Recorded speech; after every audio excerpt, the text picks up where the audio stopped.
Shalom, salam podcast Eksposisi M116. Kita akan belajar apakah hukum Taurat masih berlaku saat ini. Mari kita belajar. Matius mencatat firman Yesus dalam khotbah di bukit. Janganlah kamu menyangka bahwa aku datang untuk meniadakan hukum Taurat atau kitab para nabi. Aku datang bukan meniadakannya, melainkan untuk menggenapinya. Karena aku berkata kepadamu, sesungguhnya belum lenyap langit dan bumi satu iota, satu titik pun tidak akan ditiadakan dalam hukum Taurat sebelum semuanya itu terjadi. Matius 5:17-18. Pernyataan ini sering diperdebatkan. Jika Yesus tidak meniadakan hukum Taurat, maka hukum Taurat masih mengikat. Dengan demikian, perintah seperti hari Sabat masih harus berlaku bersama dengan banyak dasar lainnya dari hukum Musa. Asumsi ini didasarkan pada kesalahpahaman kalimat dan maksud dari perikop di atas.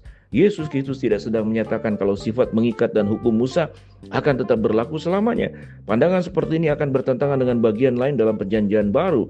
Roma 10 ayat keempat, Galatia 3:25-25, Efesus 2 ayat 15. Makna khusus dalam pembahasan ini adalah kata meniadakan.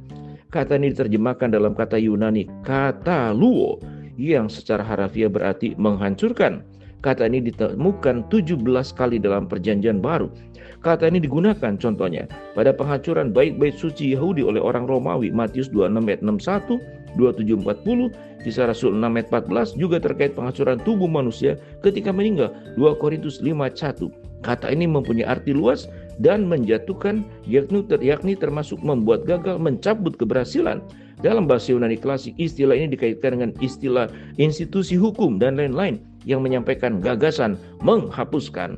Sangat penting untuk diperhatikan bagaimana kata tersebut digunakan dalam Injil Matius 5:17. Dengan konteks ini, kata meniadakan menjadi lawan dari kata menggenapi. Kristus datang bukan untuk meniadakan, tetapi untuk menggenapi. Yesus tidak datang ke dunia untuk tujuan menjadi lawan dari hukum Taurat. Tujuannya bukanlah untuk menghalangi penggenapan hukum Taurat. Sebaliknya, Kristus menghormati, mencintai, mematuhi, melaksanakan hukum Taurat. Dia menggenapi kitab para nabi mengenai dirinya, Lukas 24 ayat ke-44. Yesus menggenapi tuntunan-tuntunan hukum Musa yang menuntut kepatuhan sempurna di dalam ancaman kutuk. Lihat Galatia 3:10 dan 13. Artinya, rancangan ilahi atas hukum Taurat akan selamanya memiliki pengaruh kekal. Tujuannya ditentukan akan selalu digenapinya. Namun jika hukum Musa masih mengikat manusia saat ini, maka hukum itu tidaklah digenapi. Yesus malah gagal melakukan tujuannya datang ke dalam dunia. Di sisi lain, jika Tuhan menyelesaikan tujuannya, maka hukum Taurat telah digenapi. Saat ini bukan lagi menjadi penerapan hukum yang mengikat. Selanjutnya, jika hukum Musa tidak digenapi oleh Kristus dan karena itu tetap menjadi sistem hukum yang mengikat sampai sekarang, maka hukum Taurat tidak hanya mengikat sebagian, sebaliknya ia adalah sistem yang benar-benar memaksakan segala sesuatu.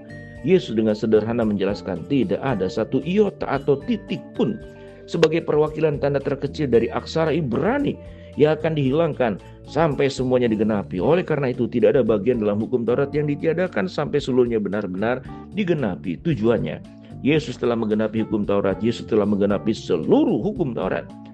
Tidak bisa kita katakan bahwa Yesus hanya menggenapi soal sistem pengorbanan, tetapi belum menggenapi bagian lain dari hukum Taurat. Yesus menggenapi seluruh hukum Taurat atau tidak sama sekali. Apa yang berarti dari kematian Yesus bagi sistem pengorbanan juga berarti bagi aspek-aspek lain dalam hukum Taurat.